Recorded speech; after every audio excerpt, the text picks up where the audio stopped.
புதுச்சேரி ஜவஹர் நகர் பகுதியில் அன்னதானம் வழங்குதலில் ஏற்பட்ட தகராறு தொடர்ந்து தனியார் நிறுவன ஊழியர்களை அப்பகுதியைச் சேர்ந்த சிலர் தாக்கின சிசிடிவி காட்சிகள் வெளியாகி பரபரப்பை ஏற்படுத்தியிருக்கு. முதல் அந்த காட்சிகளை பார்ப்போம்.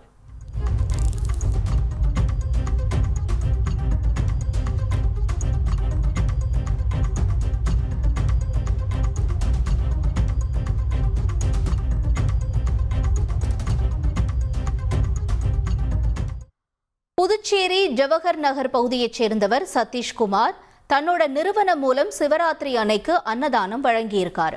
அப்ப அந்த நிறுவனத்தினுடைய ஊழியர்கள் சாப்பிட வந்த ஆறுமுகம் என்பவரை தாக்கினதா சொல்லப்படுது. இதனால ஆத்திரமடைஞ்ச ஆறுமுகம் தன்னோட உறவினர்களை அழைச்சிட்டு வந்து தனியார் நிறுவன ஊழியர்களை சரமாரியா தாக்கியிருக்காரு. இந்த சம்பவம் தொடர்பான சிசிடிவி காட்சிகள் இப்ப வெளியாகி பரபரப்பை ஏற்படுத்தியிருக்கு. இனி செல்லும் இடமெல்லாம் செய்தி. தந்தி டிவியின் வாட்ஸ்அப் சேனலை ஃபாலோ பண்ணினா செல்லருக்கும் இடமெல்லாம் செய்தி.